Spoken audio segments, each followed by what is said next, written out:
Assalamualaikum warahmatullahi wabarakatuh.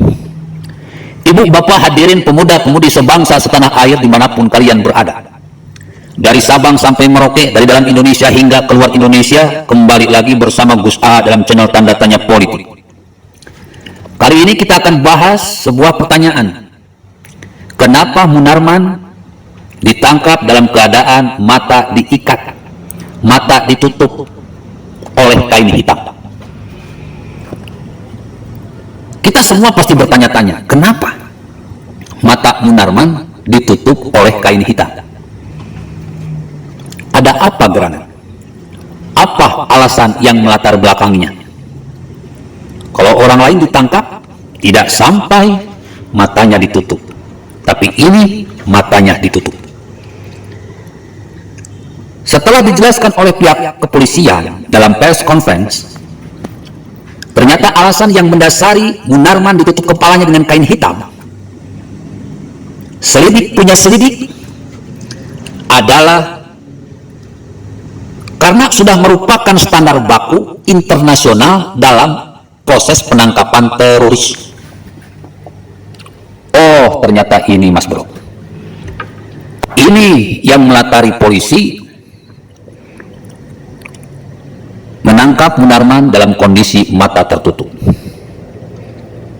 Dan dijelaskan pula matanya ditutup karena agar teroris ini tidak mengenali aparat yang menangkapnya.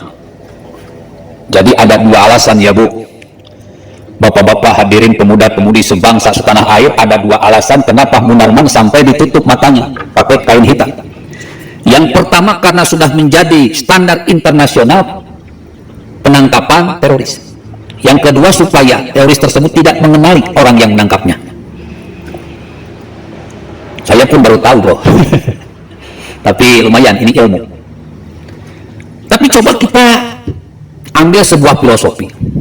Kenapa teroris ketika ditangkap matanya harus ditutup kain hitam? Kalau saya ambil sebuah firman Allah dalam Al-Quran, Bismillahirrahmanirrahim, Summum bukmun umyun fahum la yarji'un. Punya mata tapi tidak bisa melihat kebenaran, punya telinga tetapi tidak bisa mendengarkan kebenaran, dan punya hati tapi tidak bisa merasakan kebenaran. Ibu bapak hadirin pemuda-pemudi sebangsa setanah air dimanapun kalian berada, dalam Al-Quran saja ada ayat teroris. Jadi kalau dalam Al-Quran itu harusnya itu ditutup matanya, ditutup telinganya, dan ditutup hatinya. Tiga yang ditutup. Jadi para teroris ini kalau menurut Al-Quran, orang-orang yang sudah tertutup mata, telinga, dan hatinya dari kebenaran, itu teroris.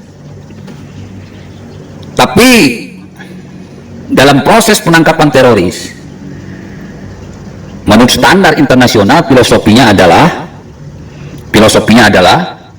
mereka ini digambarkan sebagai orang-orang yang memang sudah buta akan kebenaran, merasa diri paling pintar, merasa diri paling hebat, merasa diri paling kuat, merasa diri paling bersih, merasa diri paling duluan masuk surga, sehingga mereka-mereka ini meremehkan orang lain dan melanggar hak asasi manusia, terutama masalah hak hidup. Jadi jelas secara filosofi, teroris digambarkan sebagai orang-orang yang buta akan kebenaran, yang pada akhirnya diberi tanda matanya ditutup ketika penangkapan. Oke, segitu saja. Billahi taufiq wal hidayah. Wassalamualaikum warahmatullahi wabarakatuh.